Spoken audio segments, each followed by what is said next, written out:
All right, we're live. Ask me anything, Friday edition. This is a blatantly transparent attempt to get more subscribers to the channel, so I don't have to shave my face. Let's just call a spade a spade. This is what it is. I'm always upfront with you guys. That's what's going on here.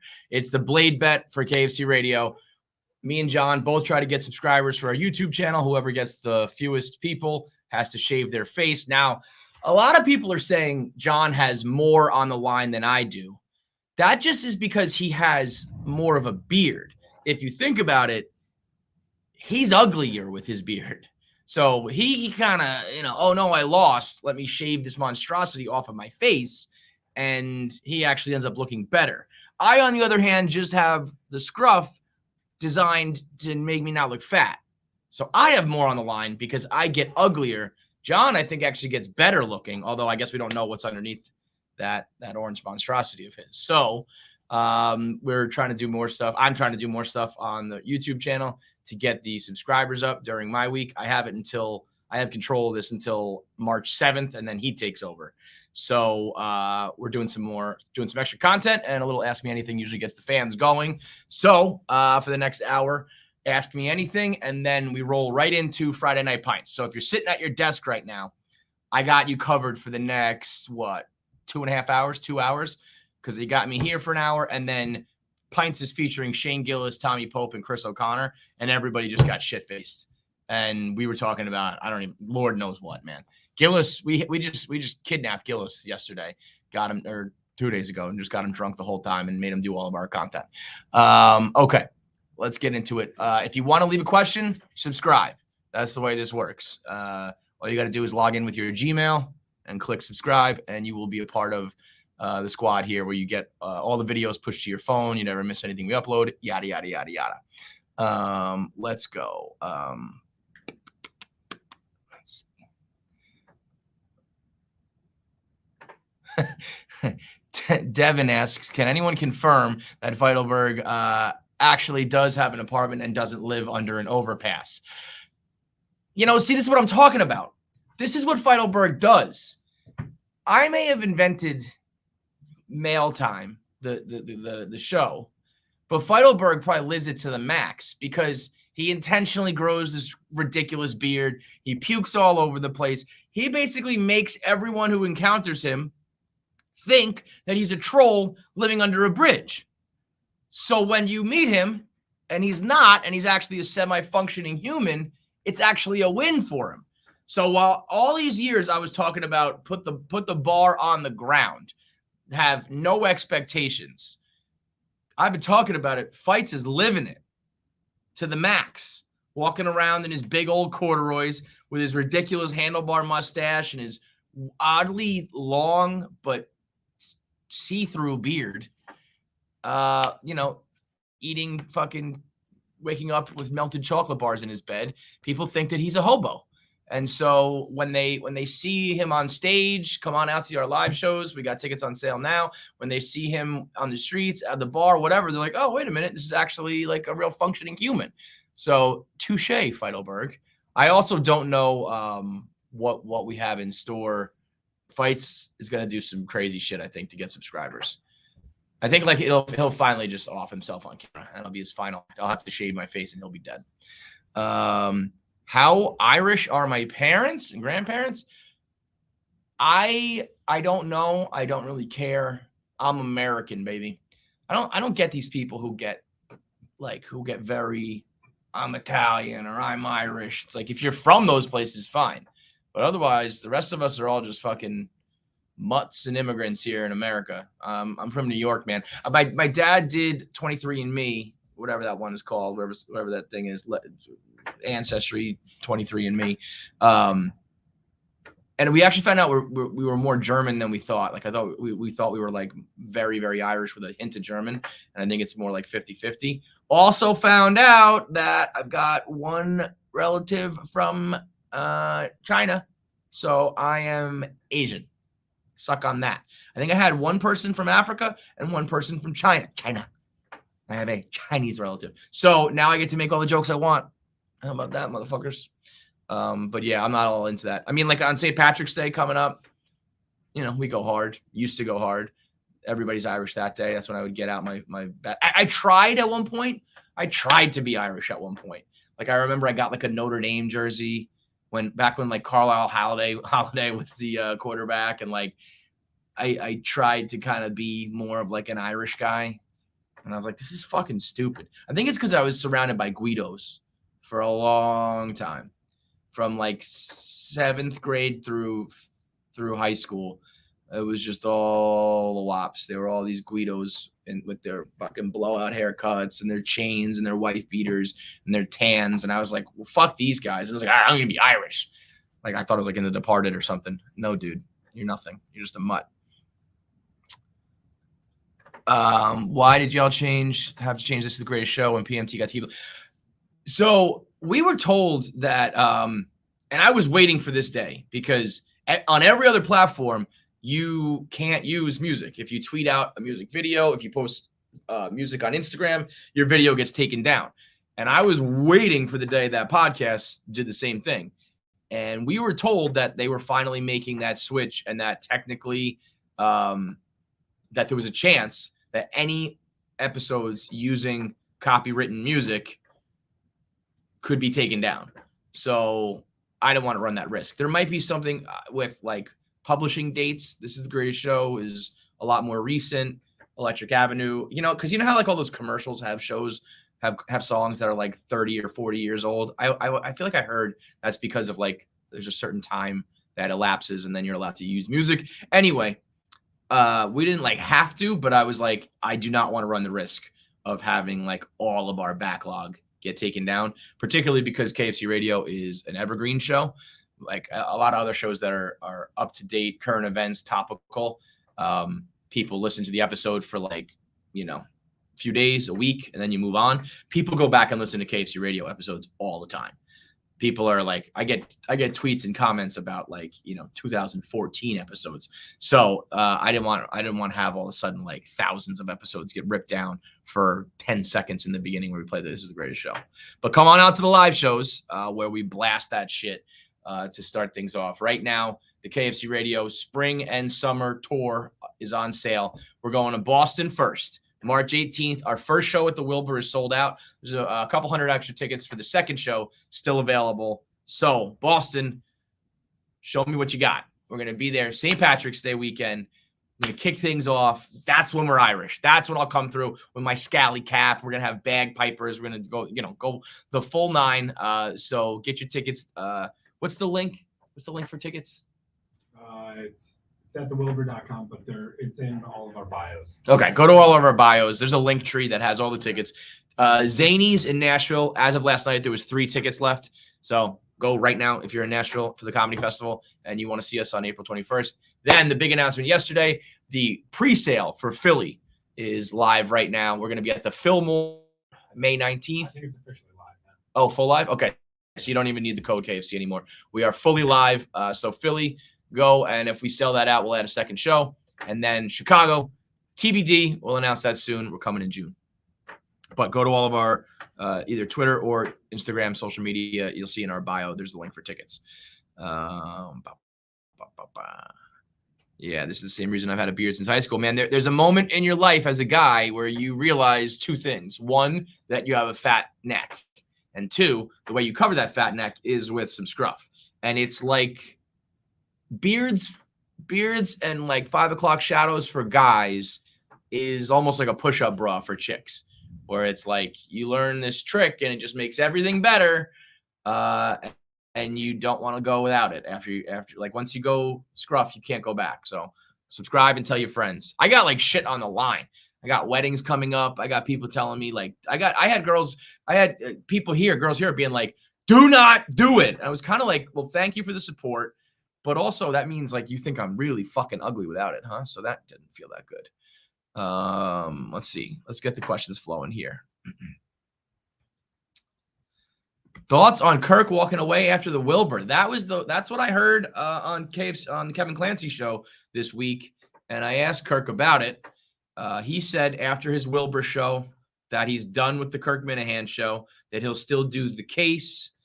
I'm going to place my bet right now that this doesn't happen. Not after the Wilbur.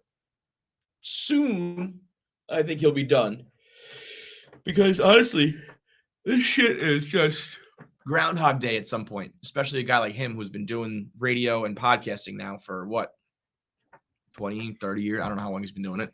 I don't know how old that old man is. But at some point, you know, you've done it all. Like, I remember early on in my career at one point early on, I was doing it because I loved it. Like, I wanted to write the blog.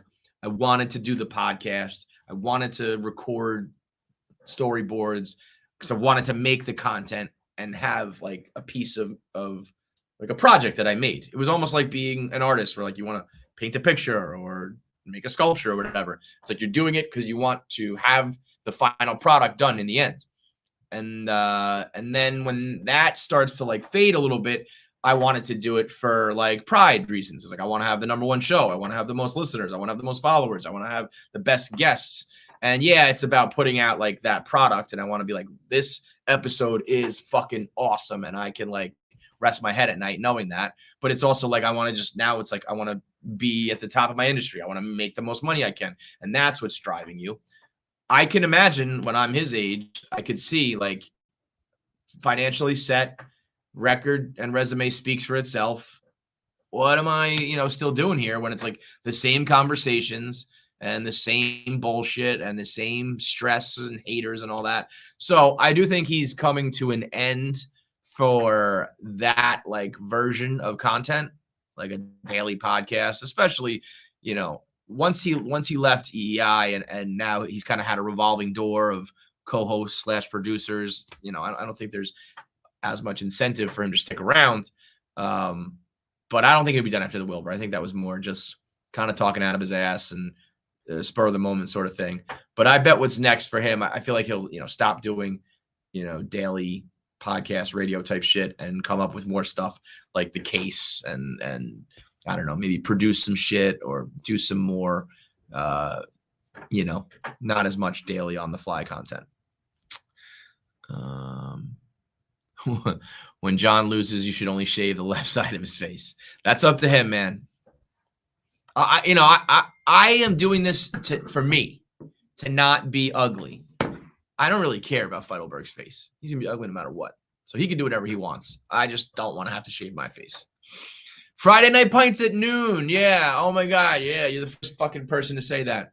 Listen, we started Friday Night Pints in the pandemic, and it was an awesome thing to do. When I hate to say it. I've said it a couple times, but I really mean it. Other than the widespread, massive scale of death, I loved the pandemic. Early on was awesome. And I can say that because early on, I had, unfortunately, family friends and friends of friends were dying real early for me. I remember when everyone was kind of like, this is fake, like this isn't real. And there was like 1 week early on in the pandemic where we found out 5 people that we knew. It wasn't too close to me. I'm not saying like family members or best friends dropped dead, but like friends of friends and people that we knew in passing and people that, if I saw them, I would stop and talk to them and shit. So I was like, what the fuck are you guys talking about? This shit is fake. No, this is fucking real. And even during that, me personally, I loved it, man. I was hanging out. The best, see, I'm beyond the days of partying and going out, but I still do get the FOMO, and part of me still feels like I'm too young to really like have hung it up and not be social anymore. I don't know. I mean, you tell me. Like some of the people in the chat, let me know, because I'm 30. I'm gonna be 37 on Sunday, and part of me feels like it's time to hang them up, or like I'm fine that I hung it up. Part of me feels like that's like you're still not in your prime, but you still should be out there and partying and going to clubs and vacations and shit. Whereas I'm just so content to go home, chill on the couch, binge a series, watch a movie, whatever. I am good with that. I think the problem is, see, me and my drinking career are a lot like high schoolers, high school kids who came out of high school in the NBA draft, because when guys like Kevin Garnett and the early on high school kids turned 30, people were like, oh, he's only 30. He's got plenty of years left. Not really, because he started when he's 18. He's got like 4 extra years of miles on him compared to the kids who were, being drafted as seniors out of college. So it was like, yeah, he's only 30, but technically he's already been in the league 12 years. That was me with like drinking and partying and going to bars. We started so fucking early. We were the underage drinking capital of the world, North Avenue in New Rochelle. When I was like when I was coming of age, like it was like Amsterdam in The Wire. There were just no rules, no laws. And so I've been drinking since I was like fuck and drinking like in bars, not just like, oh yeah, I was in the basement with like my dad's bottle of liquor. Like we were partying at bars, doing open bars, doing drink specials, like boozing, dance floor, DJ, the whole nine at like 15.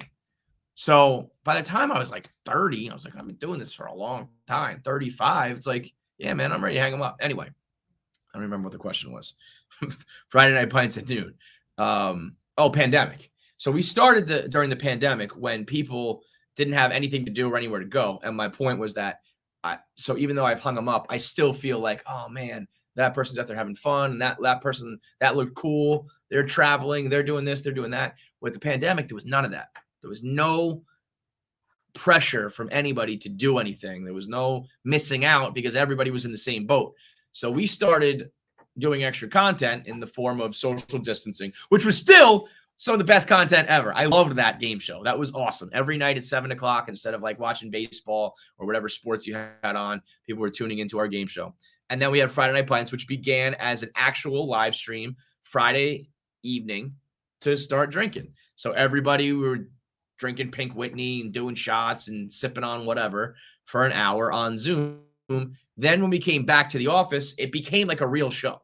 And so when people are like, why is Friday Night Pints at noon? It's like, well, it's because we sit down at the bar and we have 3 different camera angles with producers live cutting it and guests coming in with people mic'd up. And it becomes like this awesome piece of content that we use to showcase all the personalities at Barstool and all the guests that we get. So it's hard to do it live. It's hard to do it on the fly. And then when we want to maximize it and we want it to get as many viewers as we can, Friday night at like 6:00 is not the best time to drop new content. So we do it during the day so people at work can watch it. And then if you want, you can still watch it at fucking 6:00. So what's the big deal? Get off my back. Favorite guest of all time on KFC radio. I mean, I'll tell you after this week, Shane Gillis is certainly at the top of the list. Shane Gillis I hate Shane Gillis. I hate him because he is one of the most naturally funny guys. I hate on the Chris DiStefanos, the Dan Soders, the Shane Gillis, those guys who, when they're just shooting the shit, it feels like it's rehearsed stand-up material. It's like they already knew what the conversation was going to be about, and they have a set, because just them shooting the shit is like fall down funny, especially when you get Shane going, you know what, let's pop a piggyback actually right here. Let's keep the week going, folks. We've already had ourselves a week. Why not finish strong? Once you get a few of these in Shane, it became like an absolute free-for-all. My actual favorite guest. Bryan Cranston was a big one. I try to think of the guests who make me a little bit nervous, because I really don't get nervous anymore. What I do get is like a little anxious, like I don't fuck this up. This is an opportunity for you. Like knock it out of the park. The guys who make me feel like that. Bryan Cranston made me feel like that. And I just owned up to him. I just said like, yo, I'm nervous right now. And that's when he was like, are you fucking kidding me? And I was like, all right, now we're good. Mark Wahlberg, I was a little bit nervous because I felt like at any given moment he could just like he would be the type of guy like punch me in the throat and leave me like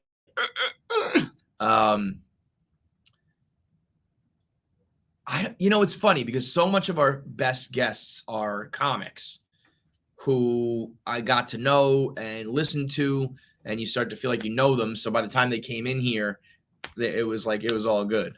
But the answer's got to be Bert Kreischer on KFC Radio. In my personal opinion, obviously a little biased, but he was saying it as well. I think it was the greatest podcast of all time. I think it was the greatest recorded podcast of all time. showing each other our balls and sucking on the water bottles and the laughs that we were having, the hypotheticals we were doing. That was like an hour and a half of pure podcasting greatness. I think Bert would be right now my like.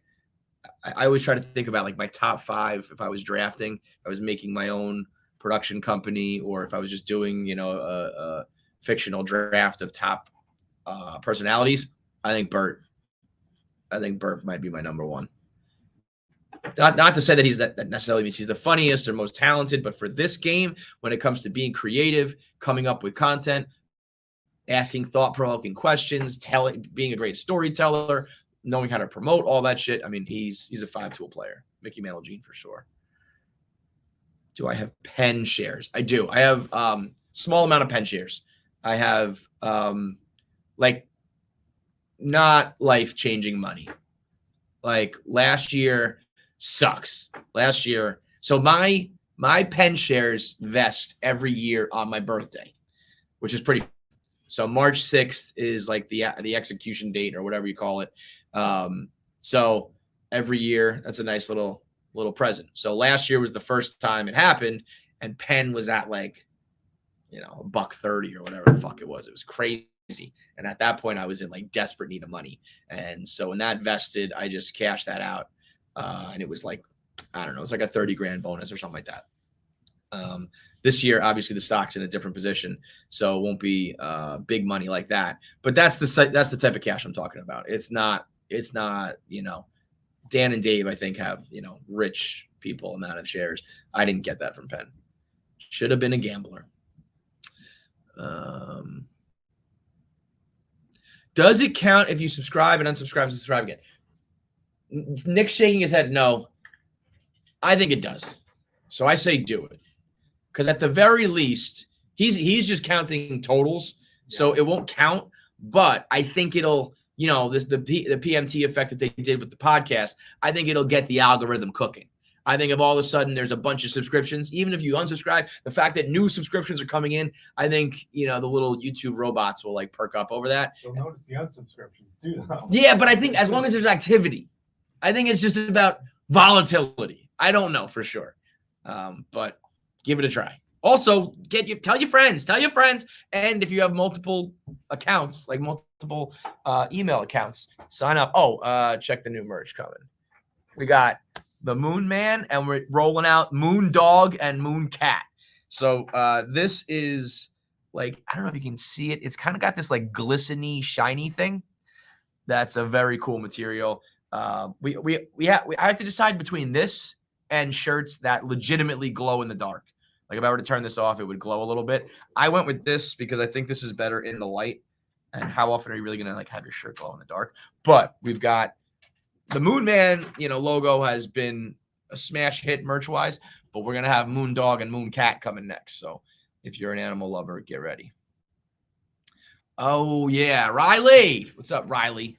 Riley is our Barstool Survivor aficionado. Or no, Surviving Barstool aficionado. We'll be back for season 2 of that in August, by the way. Behind the blog is still a thing. Here's what happened. I paused behind the blog because I told sales I'm not doing these for free. There's a finite number of people at Barstool that are interesting enough to do these behind the blogs with. And once I run out of them, I run out of them. Sure, I can go back and do episode 2, and it's like, what have you been up to now? And hopefully everybody's career grows to the point that there's much more interesting and compelling things to talk about. And a lot of these people have endless stories to tell. But if you're talking about their origin story, where they grew up, how they ended up at Barstool, you can really only tell that once. So it's like, these are great interviews that are going to get do great numbers. I'm not doing them for free. Go sell them. And so I waited and waited and waited until they actually sold it. And that's when Miller Lite came along, and they bought, I think, 6 of them. And I was like, all right, cool, let's do it. I can do these whenever you want. At the drop of a hat, we can schedule these things. So we started rolling them out. That's when Miller Lite bailed on us. Blessing in disguise, greatest thing that ever happened, because it opened the door for Whistle Pig, which is going to be probably the greatest partnership that we ever have at KFC Radio. So your loss, Miller Lite. Thank you.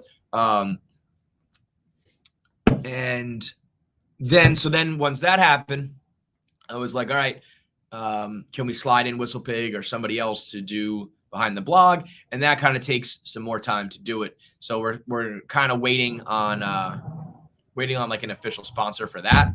But if it takes, like, if it ends up taking too long for some reason, I'll probably just start rolling them back out again. But also because I kind of shifted the Kevin Clancy show from an interview show to more of a solo show, that kind of, changed things up a little bit.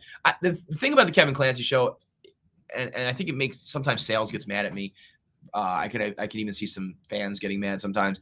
I use that to like experiment. I like having KFC Radio being the moneymaker, and then Kevin Clancy show brings in some more money, but it's like, I want to see what happens when we do long form, high quality interviews. I want to see what happens when it's just me. Now let's try it live. Let's do, so I kind of like use that to test out new mediums and new platforms and new styles. So when it was a sit down interview show, Behind the Blog slid in perfectly. Now that we're live on YouTube, it's not, exactly the same. So I got to figure that out as well. But I'll for sure be doing them. There's some names that I still have to get to that people want to hear, and there's certain Barstool bloggers that like certainly deserve to have their story out there. So long story short, yes, it's still a thing. It just might take a little while before the next one comes out.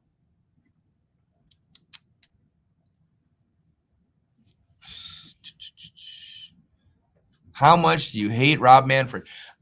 I mean, I hate Rob Manfred, but I'm not putting this one fully on him. And maybe I'm wrong. I also don't like sit up at night like the way like Carabas and Hubs do, like reading about the ins and outs of the CBA and shit. So I don't know how much this is him to blame. He's the commissioner. The sport's going to shit under his rule. So, you're going to get all the shit. Fuck you, Rob Manfred. I don't know if you've heard that. Have you heard that joke from Friend the Tank yet? He calls him Manfred instead of Manfred. Do you get it? If not, he'll explain it to you all the time. But this one to me is more on the owners. And I cannot believe that there are any fans out there that blame the players. The people who are like, these guys get paid millions to play a game. Sure. How about the guys who get paid billions to do nothing, to not play a game? They don't do a fucking thing. They just sit there and collect the checks. At least the players are the ones putting the product on the field, providing the smidge of entertainment that baseball provides. I'm done even trying to argue the case for baseball. Like I remember one of my favorite blogs I ever posted was I argued about why baseball, the sport, is better than football. And in my heart, I still believe some of it. Like, baseball is a sport of tradition and records and history, and there's this kind of romance about it and this certain like cachet that comes with being a legend of the game, all that shit. Football to me is like Sundays, you're at the bar eating wings, playing fantasy football. People are gambling. Like, it's just a once a week sort of thing that honestly, like fantasy football and sports betting, I think prop up more than anything. Whereas baseball is like, the numbers, the records, the all-time greats. You could rattle off 56 games and 60 home runs, 72 home runs. All the numbers that were like the big, the streak and Cal Ripken, all that shit. So I used to really, make the case for that, and I'm done now. I still love it as a person who grew up with it. I still want to see the Mets win a World Series, and it'll be like the best day of my life when they do.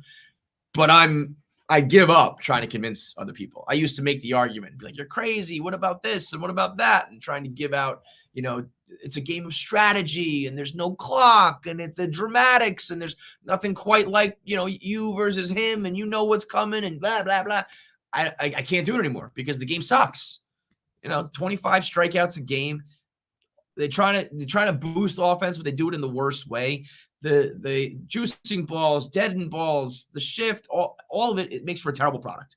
So I don't even blame you if you're young and coming up and you're like, this shit sucks. I'm like, yeah, I understand, man. And so, Rob Manfred's got to be responsible for a lot of that. If the game like completely sucks under your reign, you're a bad commissioner. Fuck you, dude. Have you and Shane ever had a conversation about bringing him to Barstool? I don't know if we ever had like an official conversation. I once I think he once mentioned something like, "Yo, why doesn't Barstool buy Gillian Keeves?" And here's the thing, man. I'm kind of done with pitching the people I think should be brought under the Barstool umbrella, because I mean, if you look at the KFC Radio guest list, it's the funniest people in the world. And we were lucky enough to come across some comics before they really popped. And I was always putting those names out there. I mean, initially I was telling Dave to hire Jesus and Miro, and we tried. In Barstool's credit, we tried for that. And it was more them that didn't want to come on at the end. But I think we should have made like the all-out push Godfather offer to bring those guys in. I recommended Chris DiStefano. I've had conversations to other people here about Shane Gillis. And there's just not the same interest as, gambling personalities and some of the other people that we brought in. So I'm kind of just like, I'd rather just be acquaintances and like guests of each other's shows than become like formal coworkers, I think there's a little bit of a vibe of like, why do we need more of that? Because a lot of these dudes are like, white guys my age telling the same jokes, same sort of sense of humor. But it's like, we need more of that because they're the funniest fucking people on the planet Earth. So that's, I've done my part, but it doesn't seem to ever really work out. So I don't really make that recommendation anymore. Right around like when I started to get to know Shane better. At first, when Shane went through his whole SNL thing, I thought that he was one of these like one of the Minahans who's like always talking about free speech and cancel culture and all that. And so the first couple times we talked, I was like talking to him about all that shit and, like almost making it all political before I really learned that Shane's just a regular ass dude who just wants to like crack jokes and fucking drink, So once I finally like figured Shane out and we really became like friends, he was like, he doesn't need to be signed by Barstool anymore. He's all good. There'd be no reason for him to do that.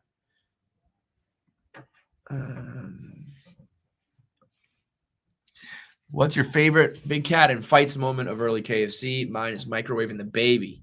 Trying to think of like, so you just mean any moment when the three of us were still on the show together? Oh, that's easy. The clip when I am talking about, there's some sort of hypothetical where one side of the question is you turn into a loaf of bread. And I'm talking through it in my head. And I'm like, I'm basically already am a loaf of bread. I'm just like a loaf of bread with 2 arms and legs. And as I'm saying that, Big Cat is running back and forth in his apartment on his Skype box, chasing Stella. And Fights is just laughing at both of us. And it's just like the perfect encapsulation of that era of KFC Radio, which was just like pure chaos. It was always over Skype. The computers were never working. People were always distracted. I'm answering some dumb question about being a loaf of bread, and Big Cat's chasing Stella. It was like perfect serendipity. It's one of the best clips that we've ever had on that show. No, I don't think Dan and I don't think Dan will ever join the tour again. But we are taking it on the road, like I said earlier. So you can get your tickets. I mean, maybe like a guest appearance or something like that, but I don't think Dan will come back. Let's just say John loses. You should choose a pattern from the shaving to his beard. Well, here's what I will say. Whatever the bet is to go clean shaven. So I can't make him be like, you have to shave a dick into your face now. Because the terms of the bet have already been set, but you can bet your bottom dollar for sure. As he shaves it, I'm going to make him do all the different things. He'll have the handlebar mustache. He'll have the neck beard, the this, to that. We'll have him do a couple along the way to make sure that we get some good footage of that. Did you play sports growing up? Old Milton videos say no. Yes. So by the time I was making videos for Barstool, I was like mid-20s. And had not done anything athletic since I was 18. And I had by that point, 4 surgeries. I'm now 6 surgeries in.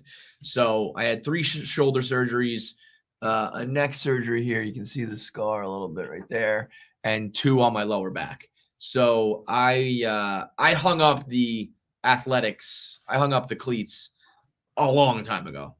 Legit 18 was it was my freshman year of college was when I first tore my shoulder apart and fucked up my back. So like the last thing I remember doing, actually the final moment I remember playing like somewhat relatively like competitive sports was like a what's it called? College intramural softball. And I hit a home run as like the final thing I did. Like it was a very short porch at Fordham. If you know it, there's like one of the softball fields has a very, very short porch. So I hit this like high towering home run. And then like the next day ripped my shoulder apart. So I played Little League Baseball. I was fucking gross at Little League Baseball until breaking balls started. Once the ball was moving, I was like, fuck this. I can't hit that. It's moving out of the way of my bat. That's not fair. I saw the ball. I swung where the ball was. The ball moved. Black magic. I'm out. But before that, I was raking and having like a blast. Actually, Jay Hay, the producer of Starting Nine, can tell you, me and him were on the Orioles together. We had a bomb squad. We were playing for the Devon Stratford Little League in Pennsylvania. We were on the Orioles. Me, him, the only other kid I remember was this Asian kid, Ben, Kevin Whitworth, a couple kids on this team. We were stacked, dude. We were like the mid-90s Indians when Manny Ramirez was back like 8th. And we were in the championship game. And this kid, RJ Maxwell, was on the other team. And his father was the fucking umpire in the championship game. And he had 2 horrific blown calls. The first one was a ball ripped down the line, the first base line, that he called foul and then was like, oh, no, wait, it's fair. Because the kid kept running. And it was a close ball, but it was definitely foul. And he was like, foul ball, never mind, keep going. So we kind of stopped playing. And these kids are rounding the bases. Bullshit. The second one was a pitch that bounced on home plate. The ball hit home plate. And it was a called third strike. It was the most bullshit thing I've ever seen. Cost us the championship. So that was my Little League days. And then basketball was my real sport. So I was the captain of my high school basketball team. I was a captain of a team, but it was fucking terrible. We were 2-18 that year. So, take that for what it's worth. Did I play sports? Yes. Was I good for my school? Yes. Was my school very good? No. So we were 2-18. Obviously didn't do shit, but one of our wins was against like the number 1 team in our section. And it was the final game of basically the regular season. They were going on to sectionals. I want to say it was Portchester. Yeah, I want to say Portchester. And I had this kid. His name was either Cruz or Castro. And this kid was Steph Curry back when nobody was doing Steph Curry shit. I mean, this kid could make it rain from the logo. And this was like 2000, 2001, 2, 3, around there, like 2003. So no one's doing that kind of shit. We're still playing with like our back to the hoop, trying to like, post up. And this kid would step over half court and let it fly. And somehow, some way, we ended up beating these guys to wrap up their regular season. And they ended up like losing in like the first or second round of the playoffs. And their coach said that like they were in a tailspin after losing to us. It was like the only like little silver lining that I pulled out of that season was that we ruined Castro or Cruz or whatever his name was. We ruined that kid's season. But yeah, I know people see me on the combine and they see me in the Barstool videos when I'm like, by that I'm like 27, 25, 26 into my 30s. Now forget about it. I don't even try to do anything anymore. I can't throw, can't run. My body's in shambles. But I do remember doing the combine being like, I know I haven't done shit for a long time. And I know that like I got this fucked up neck and back, but like I still think I can run, sprints. I think I can do the 3 cones. I think I can do some shuttle run shit. And like as soon as I started, I was like, I don't know what my 40 is. It won't be good, but it won't be bad. And as soon as I started running, I was like, oh no, this is not good. But yeah, that was a big, like when people first saw those moments, they were like, this kid didn't even play sports growing up. And I was like, I promise you I did. I know it doesn't look like it. I know you're not going to believe me. Also, what does it really matter if I did? Barstool is the home of like, let's talk about our like, high school stats. But I did play, and it was like, as much as it doesn't really matter now, I think it does matter in the sense of like being able to relate and tell stories and tell jokes, and like we all grew up the same. So yeah, I did play. Would you guys consider having Jimmy from John Boy on to talk about baseball? I probably wouldn't, but like I said, baseball is boring. It's not about John Boy. It's just like I don't want to have like in-depth conversations about baseball anymore. I want to rant and scream about the Mets. I'll leave like the in-depth baseball talk to the baseball nerds. So that's more for them. Biggest pet peeve that a guest does. We have an interview coming out probably this week with when's the interview? You know, our shitty interview that was super awkward. Does that come out this week? It can. Yeah. Okay. In the next week or two, it comes out. When a guest or multiple guests come in and they clearly don't want to be here, that drives me crazy. Drives me fucking nuts. It's like, why did you say yes to this? Nobody's making you do it. You're not making or breaking our show, and we're probably not making or breaking your, whatever. So why the fuck are you here? So we have an interview coming out that is just painfully awkward. And I call it out halfway through. I was like, you just hate being here, huh? Because it was just like, what the fuck is even the point of doing this when they're like staring at the wall? Only when I guess to kind of make it a general thing, not for this specific guest. I hate when they just give an answer.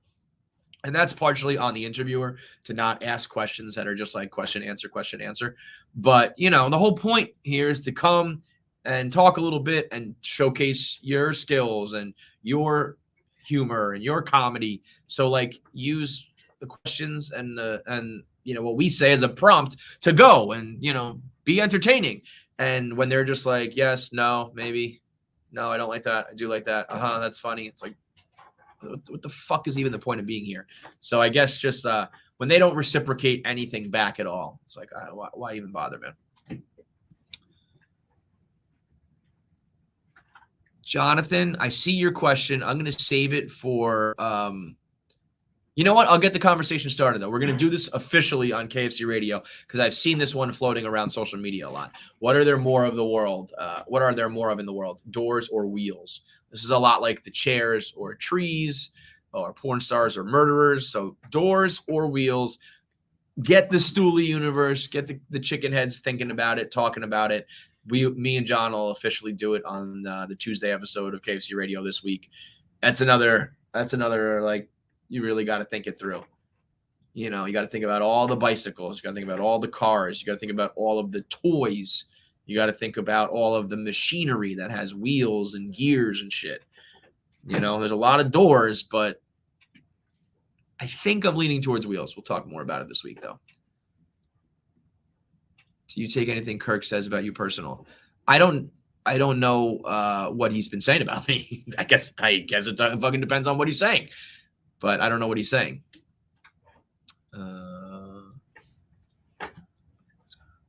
When are we going to LA? We'll probably okay. So going out to LA, I thought you meant like to do live shows. I wanted to go out for the Super Bowl, and that's when I planned on doing like making the podcast rounds. Now, the Super Bowl, let's talk about that because I've seen some people chirping being like, oh, they didn't even, you've been there for so long and they didn't even invite you to the Super Bowl, which is kind of true. Not going to lie. That is at the crux of it. So yeah, like fuck, that's bullshit. But like maybe 6 weeks before the Super Bowl, I popped my head in Dave's office and I was like, so what's going on for the Super Bowl? And Dave goes, what do you mean? I was like, classic Dave. Like, what do you mean? What do I mean? What are we doing for the Super Bowl? It's our biggest week of the year, every year. So maybe what is the plan? Are we taking over a hotel? Are we doing the rundown live? Do we have a bar rented out to do radio? Like all of the things that we do every year. And he was just like, I don't know. I'll find out. Never heard from him. And then I heard they said they're only sending out shows for which they sold live events. And so they sold Chicks in the Office and they sold a dozen, but they didn't sell KFC Radio, which was weird because for the Arizona Bowl, which ended up being canceled, but they did sell Chicks in the Office, dozen, and KFC Radio. We were going to go out there for that and do a live show. So I figured it would just be the same thing for the Super Bowl. It's like a month later. It's another football event. Why not just run it back? But they didn't sell us. So then they were like, well, then we're not going to send you because, you're not making any money. It's just costing us money. And I probably could have put up a stink and been like, get the fuck out of here. I'm going, and so's my team. Like, I've been here 15 years. If I want to go to the Super Bowl, I'm going. But didn't really necessarily want to travel because, like I said, 37, old, washed up. Didn't really have interest in like the game and going. And I don't like ever being like on the hook with the company. Like, I don't ever want to be in a position where they can be like, oh yeah, well, what about the time that, you and 5 of your teammates all had to go out and cost us, $5,000. I'm like, I'm not even going to give you the fucking chance to use that shit against me. So I was like, fine, fuck it, I'm staying in. So that's why we weren't there. But that was the only reason I wanted to go, was I was going to go through and see Brendan Schaub and try to link up with Cheeto and, hopefully like Tom and Bert and some of those guys.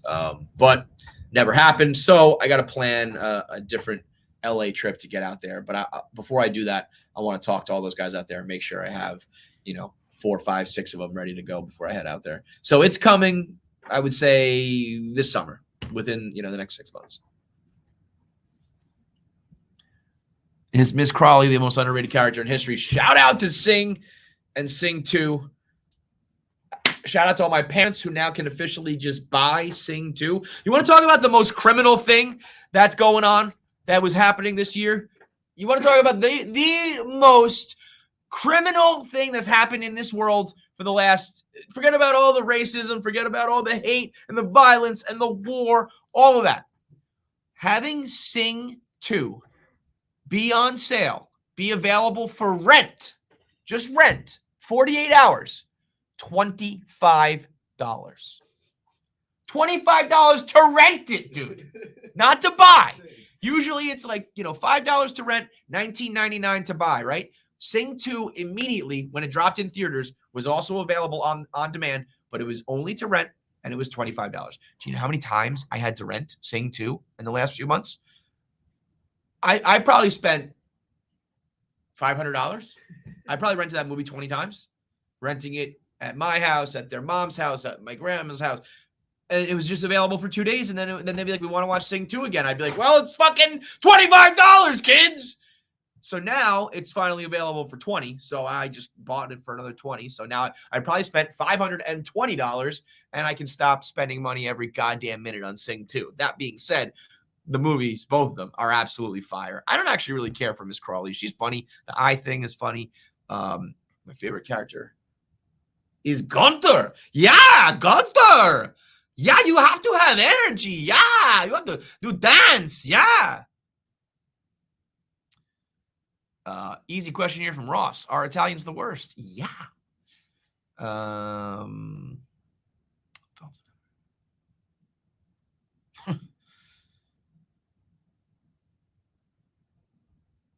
Sorry, just looking for going. If Jackie and Pabs are both drowning and you can only save one, who lives? Now, this is an interesting question because it's a little more literal on KFC radio. This is often a Sophie's Choice type question. People say, if this person or that person's drowning. Here at KFC radio, these motherfuckers can't actually swim. And we are planning a triathlon that Jackie has to do when that bitch gets back from fucking Abu Dhabi or wherever, Dubai, wherever she's at. So there's a chance that we run into this and that they're both drowning and I have to save someone. Now, here's the thing. Pabs I view as kind of like my guy. I want Pabs to be like my guy for like the rest of time. I want him to be like the dude that I like. You know what he told me? You know what, Pabs? Tell these people what you told me about television the other day. This is wild. I don't know if you were in the room for this, Nick. I've only grown up in like the streaming era, so Euphoria was the first time in my life that I ever had to like get home on a Sunday to go watch an episode live. Like I missed all of that whole era. He's never had a TV show that's aired at a certain day and time. He's always just been able to put it on demand. He's never been like, oh shit, Sunday night, 9:00, HBO. He was in like 5th grade when Game of Thrones came out, so he wasn't watching that. Even younger for Breaking Bad. None of these shows that we all watched and loved that was appointment TV, he was old enough. So that Euphoria is the first time ever that he was like, oh, I got to watch something on TV when it airs. That's insanity. So I want him to be like that way I can groom him, which I know means people want to like fuck him. I don't want to fuck Paz, but I want him to be there from like the beginning to end because he's just like the type of guy who like fits right in. Jackie was like the breakout star of 2021 for KFC Radio, rookie of the year, jacked up. For better or worse, she's an unbelievable addition to the show. I think I probably have to let Pabs die though. Well, I was about to say if I let Jackie die, I'll never hear the end of it. But Jackie's dead. I mean, maybe her family will be mad, but I just don't want to hear Jackie. I just don't want Jackie to bother me. So maybe I let her die. And then she's dead. She can't bother me. Maybe, you know what I do? For future purposes, I just let them both die. And I'll be like, we need 2 new producers. And you could, like, you know me, KFC, I'm clearly the fairest boss out there. I don't play favorites. I let both of these motherfuckers die. Where can I watch original KFC Radio episodes 1 through 200? Are those on our channel? No. Are those gone? They're private. Because we'll get canceled? Probably. Yeah. I haven't combed through them. Yeah. I've gotten tweets about them. The audio's out there. We should do something with that. Like We should do a Patreon or something. Yeah. OG KFC Radio Patreon. There is a paid version of YouTube, but we would have to consistently put out content to make it worth it. Well, I mean, we could just upload 1 episode, a week for a couple years. Yeah. But yeah, there's 2 problems with that. One, I don't know. I mean, we don't know what we said in those things, man. Sometimes I look at the questions on ATI. These are the questions that made it to print in 2017 when we did that. So like not too long ago. And some of those questions are like horrendously insensitive. Like just weird questions that are like some ATI questions you can tell were concocted by 3 guys who were like in their early 20s, because sometimes it's like, would you rather have like $10 million or fuck the hottest chick at work? Like there was a point in time where we were like, I don't know, man, that chick's really hot. I want to fuck her. It's like $10 million or just have like the story that you bang the chick at work. And back then we were like, I don't know, this is a tough one. But so this sort of shit that we were talking about and the questions we were answering, if we were to just put out those first couple hundred episodes, those people like the Midas Touch guys and the other one, I can't remember the name, the account that always tries to cancel us with old videos out of context. I mean, we're not doing like Rogan N-bombs, but we have a lot of shit that if you stitch together from those first 200 episodes, we would probably no longer be here. But if it's something that people are interested in and we put it behind a paywall, not because, I mean, yes, listen, I want to make money off it, but also it needs to be more like if it's behind a paywall, then I know that the only people who would be paying for it are fans who would not then turn around and fuck us over. If there's interest for something like that, we could probably do that. But I don't know. We have a treasure trove of content there that maybe I'll make Pabs just go back and listen to all of them and decide which ones are good enough to air. 5 more minutes here before Friday Night Pints. If you got time or you're mailing it in at work, Pints starts at noon. It's featuring Shane Gillis, Tommy Pope, and Chris O'Connor. This stream will go directly to that. They don't have to click anything. Oh, beautiful. You don't even have to click another link. You don't have to go back to the YouTube page. This one just goes right on. So I'll just go right until we pop up with Shane and the boys. What's the plan for the live show in Nashville? Same thing we always do. So the live shows, if you haven't been to any of our shows yet, we do our regular podcast, meaning we do Am I the Assholes? We do voicemails. We do top fives. We do like our regular shit. We also have a segment called Shit Our Lawyers Won't Let Us Say. So all of the stuff that gets edited out of the regular episodes, which isn't a lot, but there's usually like 1 to 2 things every week that it's like, well, we can't say that. Like, oh, that would get us canceled. So there's a couple things that we pull out and then we watch it all together on the big screen. We also bring up some of the best voicemail callers. We bring them on stage and a lot of audience participation and answer the internet, usually a couple surprise guests. So that's the plan for all of our live shows. Do you guys miss Jackie? Yeah, so much. Come on back, Jackie. We do need you. Fruit by the foot or fruit roll up? For sure, fruit roll up. Fuck fruit by the foot.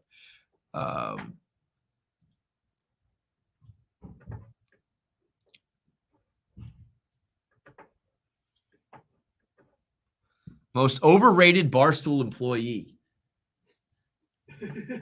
Y'all really want to go for it, huh?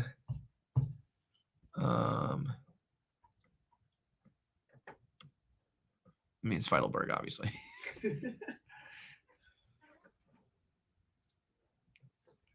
Is it a coincidence that Erica said she was going to kill the podcast that makes no money, and then next week Kirk said he's walking away? Maybe Kirk's the most overrated Barstool employee. That is a pretty decent conspiracy theory, huh? You're not gonna ask me because I quit. Is that what Kirky's doing? Hide and seek, Kirky?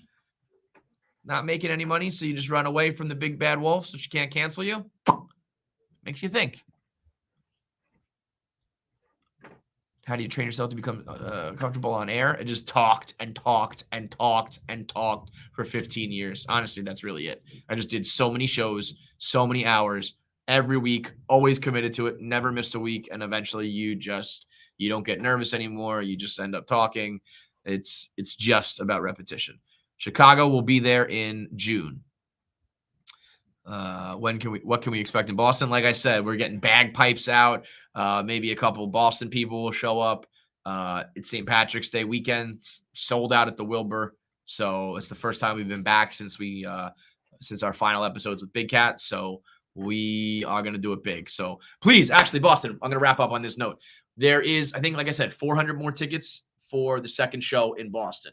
And we want to make sure we have both shows packed to the brim and sold out. We added the second show as soon as the first one sold out in a couple minutes, but there's still a good chunk of tickets left. So buy your tickets. Come on out and see us. If you're watching this, or you want to bring some friends, if you want to kick off the St. Patrick's Day weekend right, come through, have fun for an hour and a half, get fucked up. We're going to get trashed. We're going to do an after party. We'll meet and greet. We'll talk. We'll hang out. We'll booze. We'll have plenty of Whistle Pig on hand. So go buy your tickets. Go to any of the KFC Radio social media, and you'll see the second show at the Wilbur on sale. It's a good time.